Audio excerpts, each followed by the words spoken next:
Good afternoon. You, the jury, are now charged with trying to assemble the recipe for the charged offenses on August 23rd of 2022. You have certain major ingredients. We know that Matthew Pahl and Stephanie Pavlons had been in some type of relationship for well over 23 years. Again, they had an adult daughter, Layla, together. We know Stephanie and Matthew never married. They had an on-again, off-again relationship.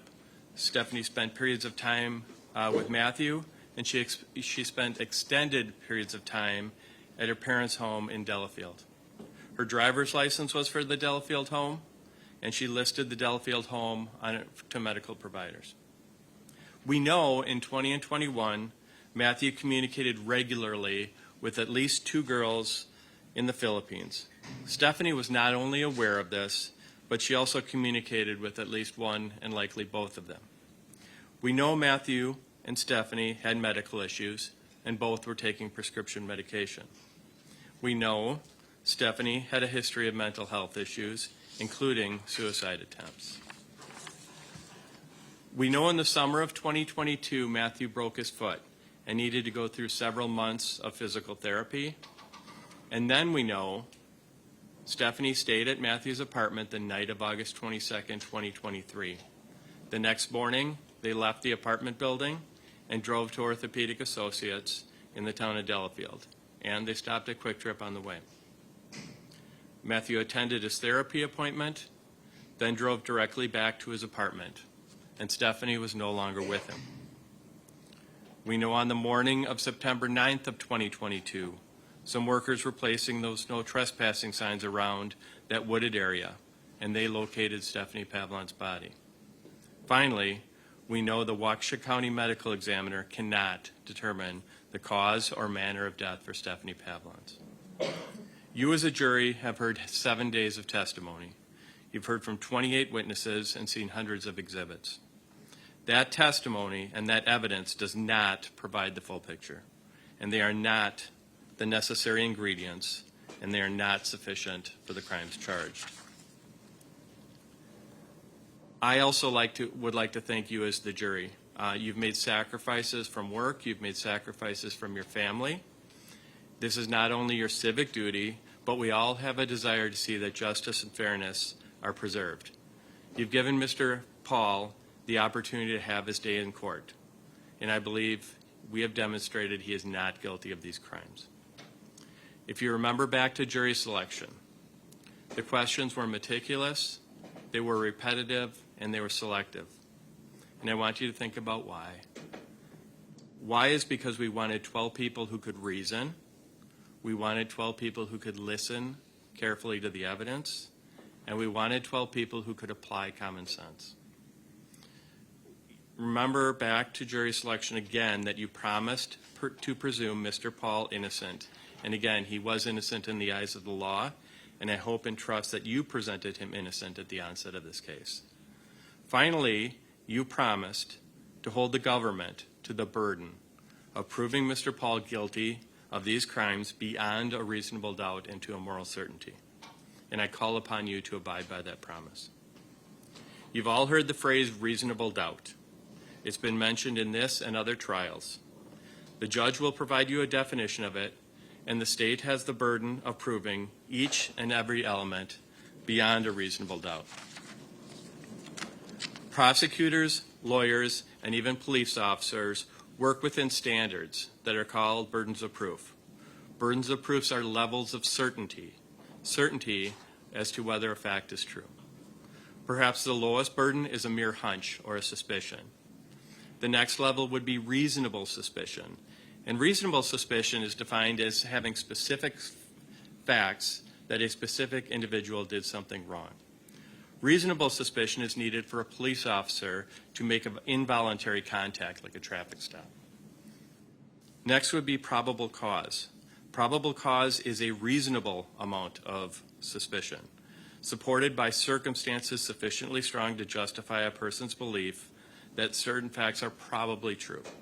Probable cause is needed to arrest an individual for a criminal act. Then there's preponderance of evidence, which would be the next burden, and this is a balance of probabilities. and it is met if there is more than a 50% chance a fact is true. This is a general standard in civil cases. The next burden is clear and convincing evidence, and this means that a fact is highly and substantially more probable to be true. Finally, we have your burden of proof. Proof that something is true beyond a reasonable doubt. Again, this is proof of something so convincing that you would be willing to rely upon it without hesitation in the most important aspects of your life. This is something you have been told, and there is no plausible reason to believe otherwise.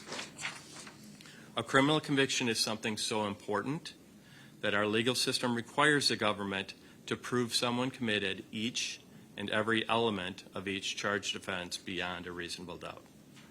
Again, Mr. Pahl is charged with 2 offenses. The judge read the jury instructions, which give you the specific elements. I ask you to please review those elements very carefully.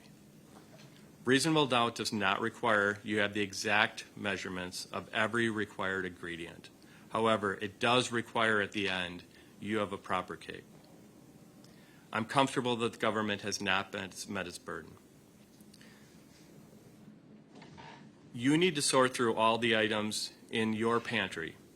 See what is needed for the recipe. You need to focus on what relates to those events of August 23rd and how or if those ingredients even contribute to the proper recipe. Tragically, Ms. Pavlons' body was found in the woods on September 9th. Mr. Pahl was the last person seen with her. The police interviewed Georgianne Pavlons, and they reviewed some surveillance video. They arrest Mr. Pahl. They search his apartment, his car. A week later, they interview Matthew and his family. They hold Matthew for 3.5 hours, then interview him for 2. But they have to release him. A year later, after spending hundreds, if not thousands of hours focusing on Matthew Pahl's movements and his electronic communications, they arrest him. They conduct yet another search of his apartment, and they charge Matthew Pahl with first-degree intentional homicide. But there is reasonable doubt. The state has pointed out that Matthew must be guilty because he appeared to know something between August 23rd and September 17th. Stephanie drove with him to that scheduled appointment at Orthopedic Associates on August 23rd. Stephanie spent much of her time otherwise at the family home in Delafield, so she had a safe place to stay. Stephanie received SSDI for income. She had support from her parents. They drove her, and she had electronics at the house. Though she left her phone in the truck, she could text, Skype, and email on iPads. Most of her calls and texts were actually with Matt. Stephanie had emotional issues, and she also kept to herself. When he came out of his scheduled appointment, Stephanie was no longer there. He drives around a bit, but the cell phone mapping shows he didn't go much more than 300 meters or about 1,000 feet from the area of the appointment. But he would give Stephanie her space. He went home, he brought her stuff up to the apartment, so it was there when she returned. Matthew goes about his life. He checks the mail, he reads the paper, he goes for a bike ride, and he follows his routine. A few days go by, and he starts to express concern. You saw that in his communications. As you heard, Matthew is private, and he is paranoid of the government. He is worried that if something happened to Stephanie, he will be blamed. Then comes September 9th. Matthew sees a large police presence right next to Orthopedic Associates, and that's where he last saw Stephanie. His concern and his paranoia are really going. By the clothing and longer hair, all present deputies, officers, and detectives are aware the body is that of a female. By the shoes, we know that at least one of the construction workers knew it was a woman. The police talk with, they conduct interviews with people on the scene, including OAW employees and onlookers during the 4 to 5 hours they are on scene. Matthew monitors police scanners. He Googles the newspaper for stories, and he skims obituaries. Personally, I don't find this behavior suspicious. If someone I knew was missing, I'd do the same thing. He is now very concerned about Stephanie's whereabouts and her condition. Matthew has had contact with police before. His worry, his paranoia, concern for himself continues to grow. You are shown his interview from September 17th. Yes, he is evasive. Yes, he is paranoid. And yes, he does not recall some specifics. Keep in mind, this is 25 days after he last saw Stephanie. The Waukesha City Police Tactical Unit had burst into his apartment. His home is searched. He's arrested. He's taken back to the sheriff's department, placed in a holding room for 3.5 hours, then read his Miranda rights. Yet what does he do? Despite all that, he actually speaks to officers for 2 hours. Then he's released. Despite his paranoia, the government has taken issue that Matthew didn't report her missing. We know Stephanie and Matthew had this on-again, off-again relationship, and Stephanie spent the time at her family home in Delafield. She received her mail at the Delafield house, and again, she used that address for medical records. We know Stephanie had a spare phone, an older phone at the house. She had other electronics still at her parents' home.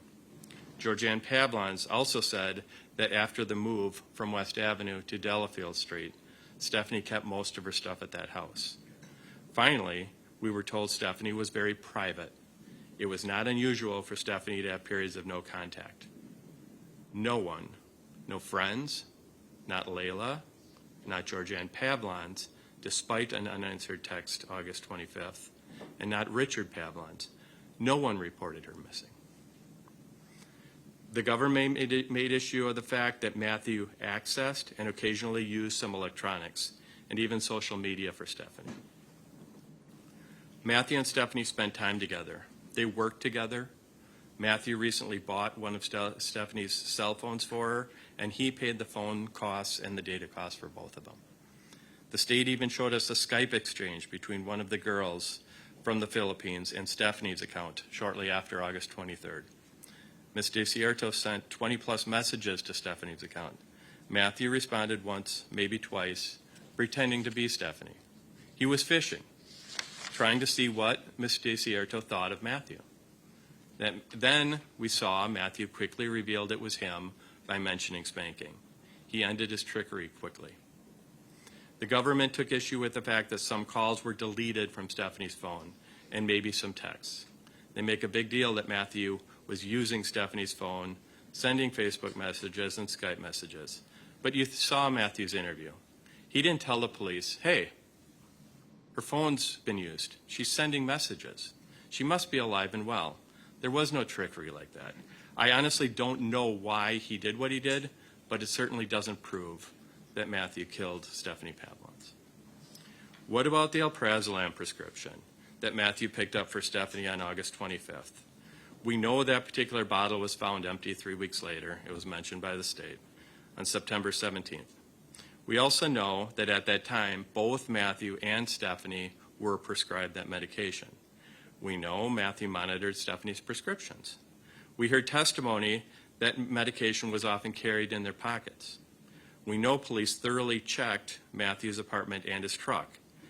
We never heard if any alprazolam in the prescription bottle or otherwise was found anywhere else during those searches.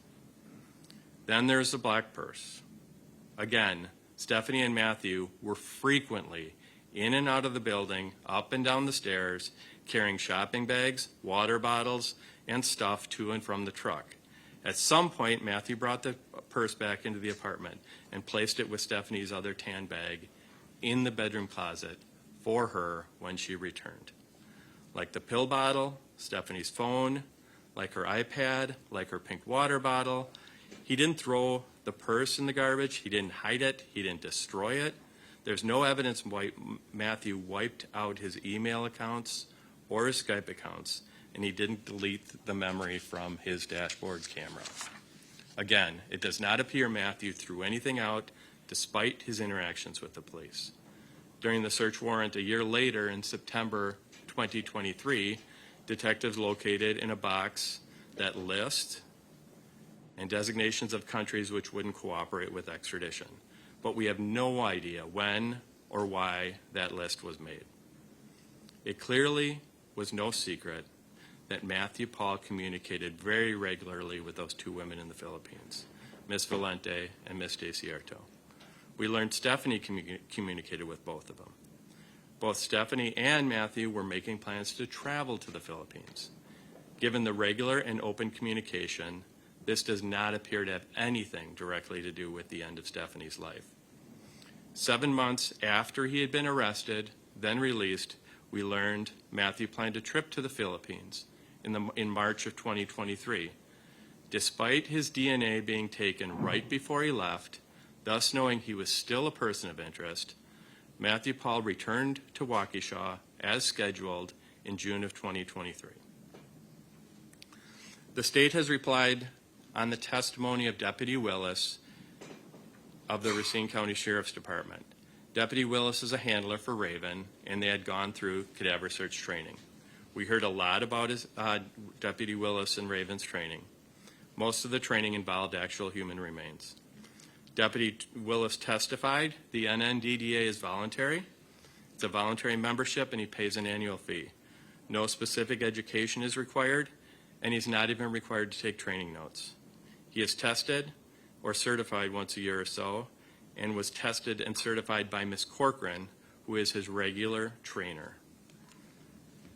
Furthermore, we learned that most of Raven's real life, that most real life actual searches involved searches for entire human cadavers, and in one case, a tooth. If an area law enforcement agent needed a dog to search an area to see if there were human remains, I would be the first to tell them to call Deputy Willis and Raven. However, there's a very big difference between operational efficiency and forensic reliability for a criminal trial. We heard from several lab technicians and other experts. We heard about the importance of blind testing, even double-blind testing. From certain experts, we heard words like statistical confirmation and certainty. We also heard in one certification test for the NNDDA that Deputy Willis and Raven had an 80% for proficiency. And that was a test that included human remains. And that was acceptable for his certification under the NNDDA policies. Again, I'm not saying Raven isn't a valuable tool, but detection by Raven does not come close to the reliability and validity required under most all forensic standards.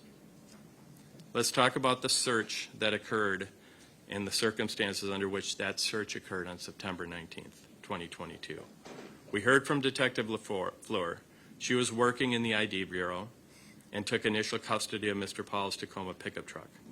She directed the truck be placed in the pole barn for 2 days prior, and that was on September 17th. She said the pole barn or garage was pretty full. Though she was in charge of the inventory for that pole barn, she could not say where or what specific vehicles were in the garage on the date of the search. She was aware that there were at least 2 vehicles that were involved in fatal accidents. We learned there were many more, and she appeared to be unaware of those. We learned about the position of Mr. Pahl's truck during the search. It was parked alone at one end of the garage. Moreover, it was immediately at the starting point and thus the end point of the search. We also learned from Deputy Willis that human cadaver odor can transfer to containers and other items, even if they do not come in contact. So Mr. Pahl's truck spends 2 days in that pole barn, in the vicinity of numerous vehicles that had substantial, confirmed, dead human cadaver contact. At Deputy Willis's direction, Detective LaFleur even burped each door of Mr. Pahl's pickup truck, moving the air from within, but also around the pickup truck.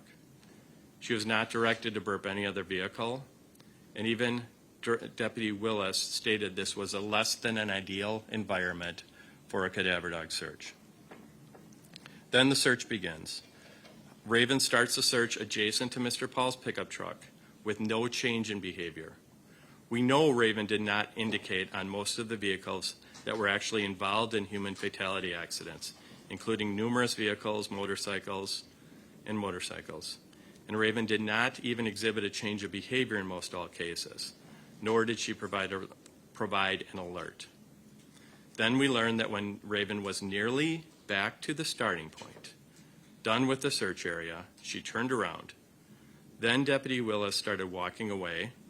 Raven looked up at him, then walked back to the rear of the pickup and a raven sent down and appeared to provide a formal alert. The dog walked past the pickup truck, then changed her behavior when she was just about back to that service door. This test was certainly not double-blind. The detectives were all aware of the target. The test wasn't single-blind. Deputy Willis was advised of the target. Again, why is this important? It's important because of increased likelihood of human cueing, either intentionally or more likely unintentional. Cueing by Deputy Willis and cueing by the deputies present. We were also told by several experts and detectives that preservation during evidence or evidence gathering is critical. And it's critical for documentation.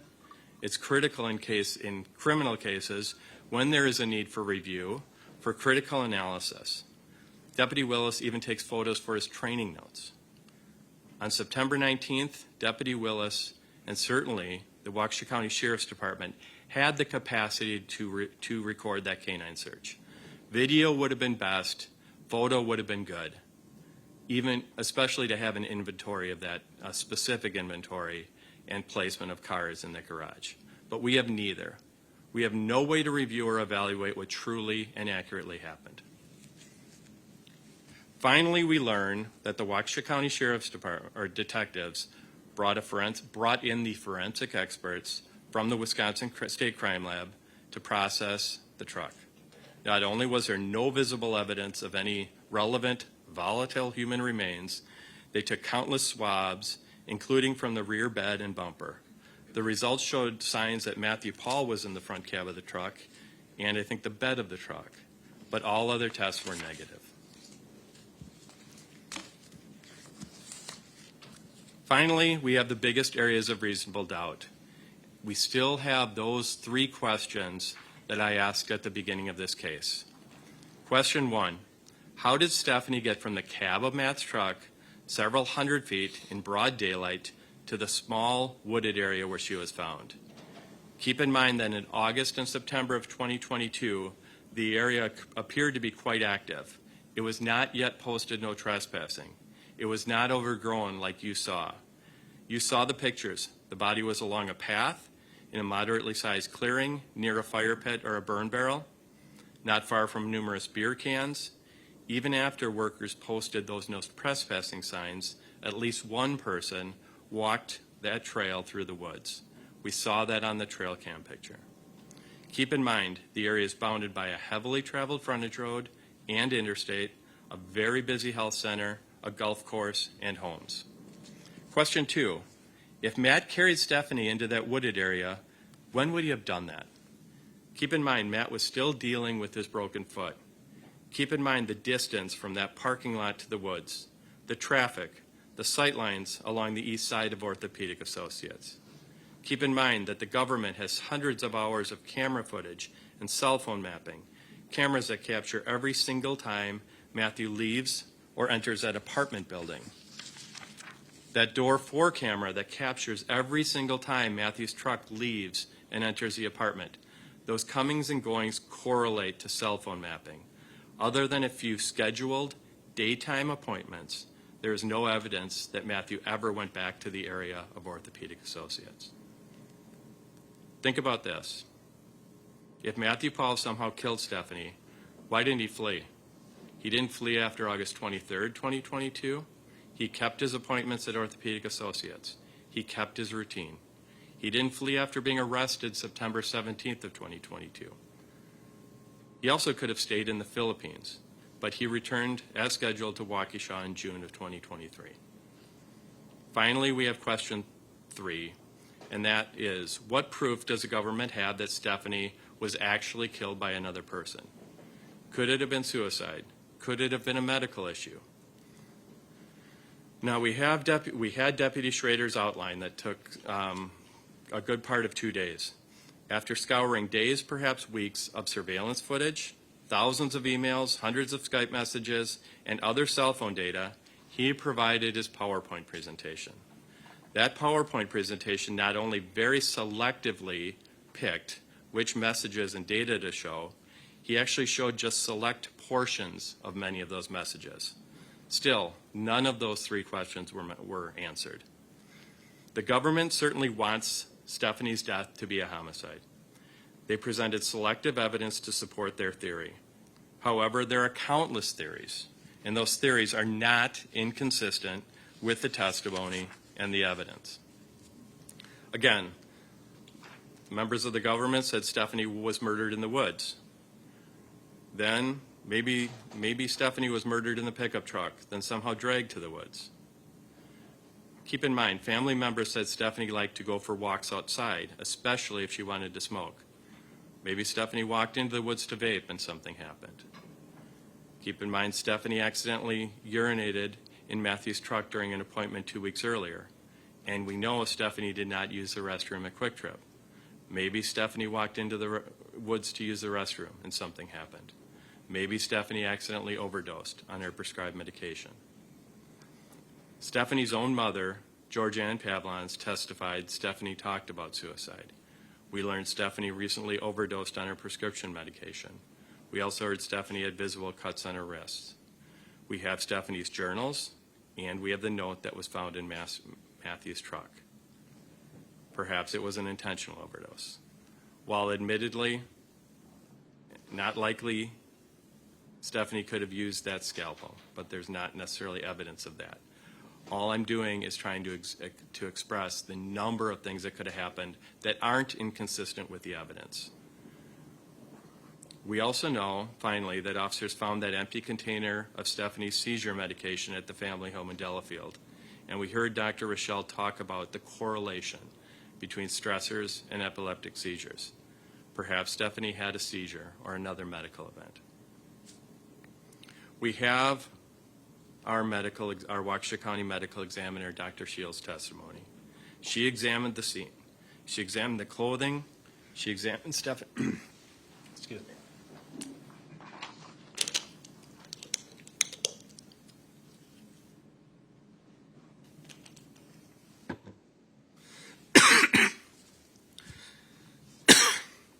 She examined the scene, she examined the clothing, she examined the body. After a year of investigating and testing, she provided her report. Though her initial impression was that Stephanie's life ended in those woods, she could not be certain where she died. She could not rule out strangulation or suffocation, though the hyoid bone was intact. She could not rule out stabbing or other sharp object injuries. She even said there were two small, or we even heard testimony that there were 2 small spots on Stephanie's shirt which tested positive for human blood. But there was not evidence of substantial blood loss or marks on the clothing, the skin, or the bones. She could not rule out an overdose or a medical death. She could not even rule out a car accident, though that's doubtful.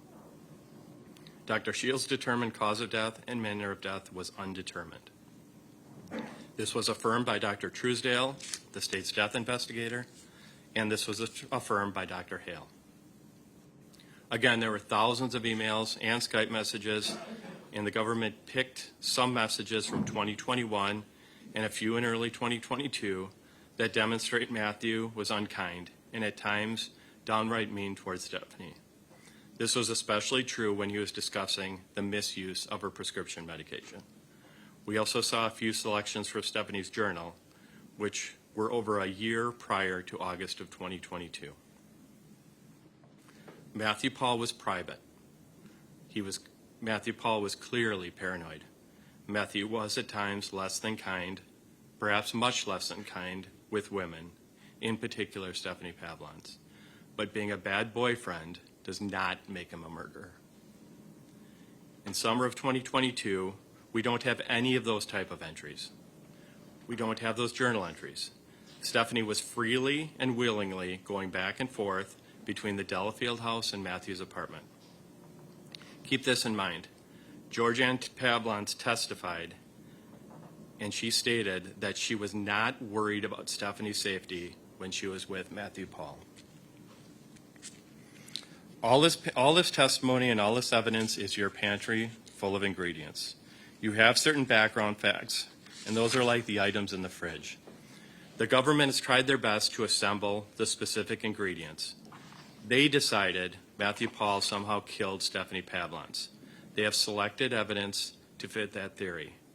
I sincerely hope that over the 7 days of testimony, you took good notes so that you're clearly aware of what was actually testified to.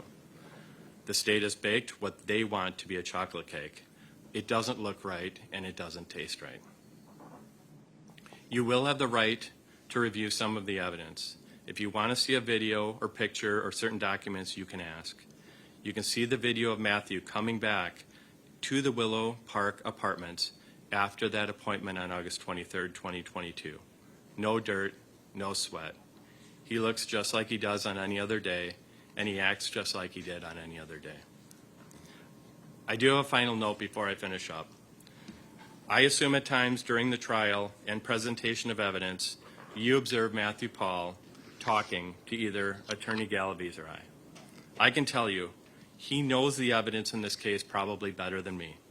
I did not always like when he interrupted me, but he was passionate, and he pointed out when evidence was inconsistent with the evidence. Think about it. If a trial defendant just sat quietly, people may make other assumptions. Matthew is fighting for his freedom. Ladies and gentlemen of the jury, you sit today in this case as 12 judges, 12 individuals who control the destiny of Matthew Pahl. You sit here today as the ultimate law enforcement officers. Please give this case your full attention, deliberation, and analysis. There is not proof beyond a reasonable doubt. Though there has been significant proof that Mr. Pahl is innocent, he doesn't have to prove that. He doesn't have to prove anything. However, given the evidence and testimony, the state certainly has not satisfied their burden of proof with respect to the crimes charged. I'm confident you will render verdicts that will be consistent with good common sense and logic and find Matthew Pahl not guilty. Thank you. Thank you.